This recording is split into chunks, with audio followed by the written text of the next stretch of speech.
اقدس حضرت تھانوی صاحب رحمۃ اللہ علیہ فرماتے ہیں امت کی دو جماعتیں اللہ کی رحمت میں ہیں، ایک فقہائے کرام کی جماعت اور دوسری صوفیاء کرام کی جماعت۔ فرماتے ہیں یہ سب لوگ حکماء امت ہیں۔ چنانچہ قرآن مجید کی آیت ہے یا ایھا الذین آمنوا اتقوا اللہ وکونوا مع الصادقین، اے ایمان والو اللہ تعالیٰ سے ڈرو اور سچوں کی صحبت اختیار کرو۔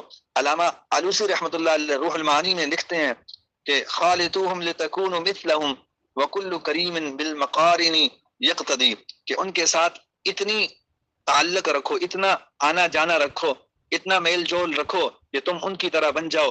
ساتھی اپنے ساتھی کی اتباع کرتا ہے، تو فرمایا کہ تاکہ ان کی طرح تم بھی بن جاؤ، تمہارے اوپر بھی رنگ چڑھ جائے۔ خربوزے کو دیکھ کر خربوزہ رنگ پکڑتا ہے، اسی طرح بندے کا رنگ بھی بندے پر چڑھتا ہے، تو ایک بندے کے اوپر دوسرے بندے کی طبیعت کا اثر ضرور ہوتا ہے۔ اسی لیے فرمایا یہاں تک جذب کر لوں کاش تیرے حسن کامل کو، تجھی کو سب پکار اٹھیں گزر جاؤں جدھر سے میں، کہ میں جدھر سے گزر جاؤں آپ ان کو یاد آ جائیں۔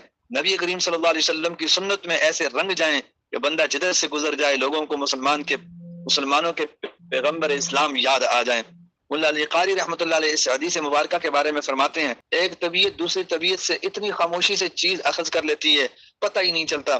دیکھیں دریا کے کنارے بیٹھنے والے کی طبیعت کے اندر بروریت آ جاتی ہے، آگ کے قریب بیٹھنے والے کی طبیعت کے اندر یغوصت آ جاتی ہے، اونٹوں کو چرانے والے کی طبیعت کے اندر ہٹ درمی آ جاتی ہے، گھوڑوں کی خدمت کرنے والے کی طبیعت کے اندر شجاعت آ جاتی ہے، بکریوں کو چرانے والے کی طبیعت کے اندر عاجزی اور تواضع آ جاتی ہے۔ تو اگر مادی چیزوں کا اثر جانوروں کا اثر ہو جاتا ہے تو پھر انسانوں کا اثر کیوں نہیں ہوگا؟ اگر ان کی صحبت میں بیٹھیں گے تو ان کا بھی جو ہے اثر ضرور ہوگا۔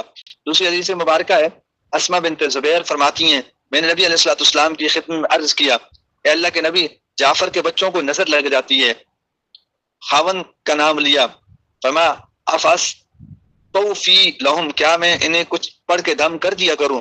نبی علیہ الصلوۃ والسلام نے فرمایا ہاں اگر کوئی چیز تقدیر سے سبقت کر سکتی ہے تو وہ نظر ہے جو سبقت کر جاتی ہے۔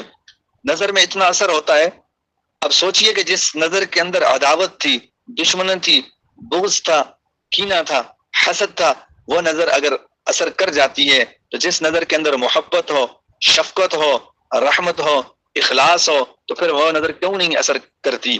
یہ جو اللہ والوں کی صحبت میں اثر ہوتا ہے یہ اصل میں ان کی نظر لگ جایا کرتی ہے۔ چنانچہ نبی علیہ الصلوۃ والسلام نے فرمایا العین حق، نظر کا لگ جانا حق ہے۔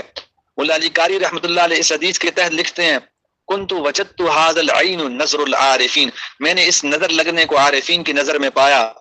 پہلے تو بری نظر لگنے کا ہم نے تذکرہ کیا، تو اس کے مخالف چیز ہے وہ عارفین کی نظر ہے، وہ بھی لگ جاتی ہے۔ فرمایا فإنه من حيث التاثیر الاکثیر، وہ بھی جو ہے اس کی تاثیر رکھتی ہے، یجعل الکافر مؤمنا، کافر بندے کو مومن بنا دیتی ہے، اور پھر فرمایا والکلب انسان، اور کتے کو انسان بنا دیتی ہے۔ اب دیکھیں اصحاب کہف کا ساتھ ملنے سے، اصحاب کہف کا ساتھ ملنے کی وجہ سے کتے کے بارے میں کتابوں میں لکھا ہے کہ اللہ تعالیٰ اس کو جنت عطا فرمائیں گے، جو نعمت انسانوں کو ملتی ہے وہ اسے عطا کریں گے۔ ابن عمر رضی اللہ تعالیٰ عنہ فرماتے ہیں کہ نبی علیہ الصلوۃ والسلام نے ارشاد فرمایا لکل شیء معادن ومعادن التقوی قلوب العارفین، ہر چیز کا خزانہ ہوتا ہے، تقوی کا خزانہ عارفین کے دل ہوتے ہیں۔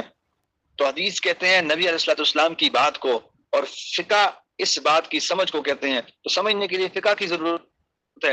اور آگے فرماتے ہیں ولا یفید کلام الفقہاء الا بالانصباغ، کلام فقہا کو نہیں سمجھ سکتے جب تک کہ رنگ نہ چڑھے، صبغۃ اللہ، وہی لفظ ہے کہ اللہ کا رنگ، تو رنگ چڑھے بغیر سمجھ نہیں سکتے، اس میں چمک نہیں آتی سوائے تزکیہ کے۔ اور فرمایا ولا یتأتی التزکیۃ الا بمحیمۃ الشیوخ، اور تزکیہ نہیں ہوتا سوائے مشائخ کی معیت کے، یعنی اللہ والوں کے ساتھ جڑنے کے بغیر، اللہ والوں کے ساتھ تعلق